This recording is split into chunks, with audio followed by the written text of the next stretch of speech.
میرے نبی صلی اللہ علیہ وسلم نے یہ فرمایا ہے کہ اگر کوئی اقلیتوں کے ساتھ زیادتی کرے گا، مفہوم ہے ان کی حدیث کا، تو میں قیامت کے دن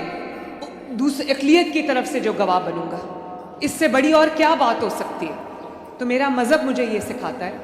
وزیر اعلیٰ پنجاب مریم نواز صاحب، آپ نے حدیث کا مفہوم بالکل صحیح بیان فرمایا ہے، اس بات کے اندر کوئی شک نہیں،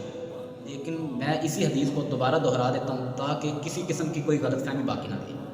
سنن ابی داؤد کے اندر یہ حدیث موجود ہے 3052 نمبر پہ۔ اللہ کے رسول صلی اللہ علیہ وسلم نے فرمایا، الا من ظلم معاہدا، جس بندے نے کسی غیر مسلم کے ساتھ، کسی اقلیت کے ساتھ ظلم کیا، اوِن تاکسہ، یا اس کا حق کم کیا، او کلفہ فوق طاقتہ، یا پھر اس کے اوپر اس کی طاقت سے زیادہ بوجھ ڈالا، او اخذ منہ شیئا بغیر طیب نفس،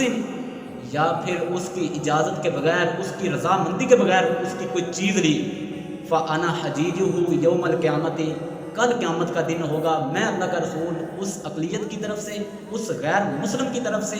اس بندے کے خلاف وکیل بنوں گا۔ اب اس کا مفہوم سمجھ لیں، اللہ کے نبی صلی اللہ علیہ وسلم فرما یہ رہے ہیں، اسلام میں غیر مسلم اقلیتیں اگر اسلامی ریاست میں رہتی ہیں، قانون کی پابند ہیں، تو کسی مسلمان کے لیے یہ جائز نہیں ہے کہ وہ ان کے ساتھ ظلم کرے، ان کے ساتھ ناانصافی کرے، ان کا حق مارے۔ اگر کوئی مسلمان ان کے ساتھ ظلم کرے، ان کے ساتھ ناانصافی کرے، ان سے زبردستی کوئی چیز لے، ان کی عزت جان مال کو نقصان پہنچائے، تو یہ صرف ایک انسان کے خلاف جرم نہیں ہے، بلکہ اللہ کے رسول صلی اللہ علیہ وسلم کے مقابلے میں کھڑا ہوں ہے، یعنی کہ اللہ کے رسول صلی اللہ علیہ وسلم سے دشمنی مول لے رہا ہے یہ۔ اب یہ حدیث کمپلیٹ ہو گئی۔ اب یہ حدیث کہیں بھی اقلیتوں کے عقیدے کی تائید نہیں کرتی، یہ حدیث ان کے تہوار منانے کی اجازت نہیں دے گی، یہ حدیث کرسمس یا پھر کوئی اور مذہبی پروگرام میں شرکت یا ان کو اٹینڈ کرنے کی اجازت نہیں دیتی، بلکہ یہ حدیث تو صرف سماجی و قانونی انصاف کی بات کر رہی ہے۔ دیکھیں، دنیاوی معاملات، حسن سلوک، اچھا برتاؤ، انصاف، یہ اپنی جگہ ہے،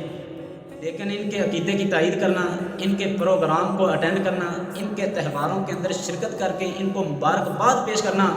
اور یہ سمجھنا کہ اگر ہم نے ایسا نہیں کیا تو یہ ان کے ساتھ ناانصافی ہے، اگر ہم نے ان کے عقیدے کی تائید نہیں کی، ان کے تہواروں کے اندر شرکت نہیں کی تو یہ ان کے ساتھ ناانصافی ہے، تو یہ بات اپنی جگہ ہے اور یہ درست نہیں ہے۔ تو محترمہ مریم نواز صاحبہ، اب آپ مجھے بتائیں کہ آپ نے اس حدیث کو ان کے کرسمس تہوار پر کیسے فٹ کر دیا ہے کہ اگر آپ نے ان کے تہوار کے اندر شرکت نہیں کی، ان کے پروگرام کو اٹینڈ نہیں کیا، آپ نے ان کے پروگرام کے اندر خطاب نہیں کیا، ان کو مبارکباد پیش نہیں کی اس تہوار کی، یہ کس وجہ سے مناتے ہیں کہ حضرت عیسیٰ علیہ السلام اللہ کے بیٹے ہیں اور وہ 25 دسمبر کو ان کی ولادت ہوئی ہے، ان کی پیدائش ہوئی ہے۔ اگر آپ نے اس دن ان کو مبارکباد پیش نہیں کی، ان کے تہوار کے اندر شرکت کر کے، تو آپ ان کے ساتھ ناانصافی کر رہی ہیں، آپ ان کا حق مار رہی ہیں۔ یقیناً ایسا کرنا تو پھر حدیث پہ بہتان ہے، جبکہ حدیث ان کے عقیدے کی تائید نہیں کرتی، حدیث تو ان کے مذہبی تہوار منانے کی اجازت نہیں دیتی، پھر یقیناً ایسا کہنا تو حدیث پہ بہتان ہے،